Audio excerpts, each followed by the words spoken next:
हरे Krishna friends, आज सुनिएगा एक रोचक कहानी। जब नन्ही चिड़िया ने सुखाया समुद्र का पानी।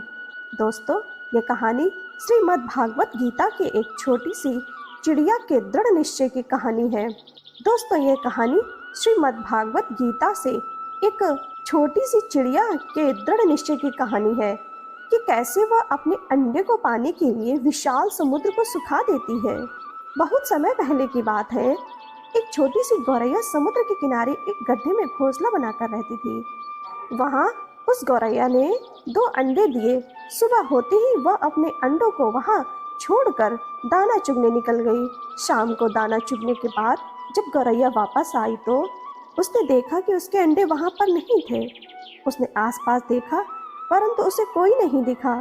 तो उस गौरैया ने समुद्र से पूछा, समुद्र, मैंने यहाँ पे अपने 2 अंडे रखे थे, क्या तुमने देखा?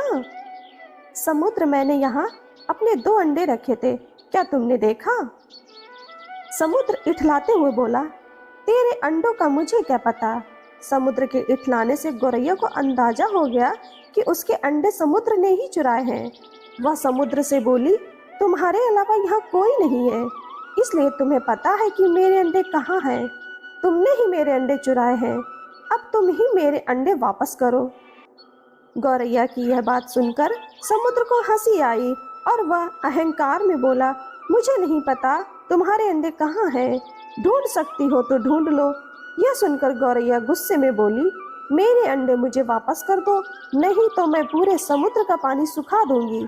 यह सुनकर समुद्र गौरैया पर हंसने लगा। गौरैया एकटक समुद्र को गुस्से से देखने लगी। समुद्र की लहरें आती और जाती परंतु गौरैया उसे घूरती रही। गौरैया बोली, समुद्र, तुम ऐसे नहीं मानोगे, अब मैं तुम्हारा पानी सुखाकर ही रहूंगी। ऐसा कहकर गौरैया अपनी नन्ही चोंच में समुद्र से पानी लेती और किनारे पर डालती जाती। ऐसा करते करते उसे सुबह से शाम हो गई। शाम के समय अन्य पक्षी आए और गौरैया को देखकर बोले, गौरैया, आज तुम दाना चुगने क्यों नहीं आई? परंतु गौरैया तो गुस्से में थी, वह कुछ नहीं बोली।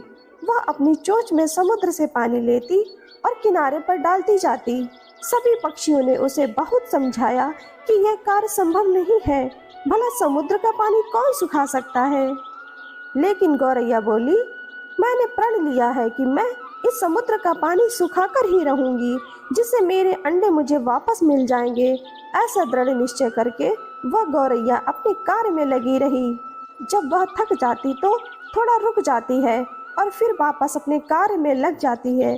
यह सिलसिला 3 से 4 दिन तक चलता रहा और धीरे धीरे गौरैया का स्वास्थ्य गिरता रहा। यह देखकर सभी प्राणी, पशु पक्षी हैरान थे। सभी को उसकी चिंता होने लगी। तब सभी पक्षी मिलकर पक्षियों के राजा गरुड़ देव के पास पहुँचे और उनसे बोले, महाराज, ये नन्ही सी गौरैया अपनी जिद पर अड़ी है और यह विशाल समुद्र का पानी सुखाने का प्रयास कर रही है। यह सुनकर गरुड़ देव समुद्र तट पर गौरैया के पास पहुँचे और बोले, गौरैया, क्या हम तुम्हारी कुछ मदद कर दें? हमारी चोंच कुछ बड़ी है, हमारी चोंच कुछ बड़ी है। गौरैया गुस्से में बोली, यह मेरा काम है, मुझे करने दो, मुझे किसी की मदद नहीं चाहिए। गरुड़ देव समझ गए कि गौरैया अपने बच्चों की चिंता से गुस्से में है। तब गरुड़ देव भगवान श्री हरि विष्णु के पास गए, उनसे मदद की विनती करने लगे और बोले, प्रभु, आप सृष्टि के रचयिता हैं, अब आप ही कुछ चमत्कार कर सकते हैं। ये नन्ही गौरैया अपनी जिद पे आकर समुद्र का पानी सुखाने की ठान बैठी है, जो कि संभव नहीं है। भगवान विष्णु ने देखा कि गौरैया निरंतर अपने कार्य में लगी है। उसके दृढ़ निश्चय को देखकर प्रसन्न होकर भगवान श्री हरि विष्णु ने समुद्र देव से पीछे हटकर गौरैया को उसके अंडे वापस लौटाने को कहा। भगवान विष्णु की आज्ञा के अनुसार समुद्र पीछे हटा और गौरैया ने उसमें से अपने अंडे निकाल लिए और वह इठलाते हुए बोली, देखा, मैंने कर दिखाया। दोस्तों, इस कहानी से हमें यह शिक्षा मिलती है कि कोई भी कार्य छोटा या बड़ा नहीं होता।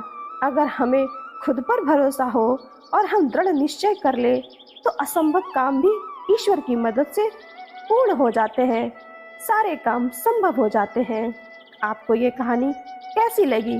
लाइक, शेयर एंड कमेंट जरूर करना। आप सभी का जीवन मंगलमय हो। हरे कृष्णा।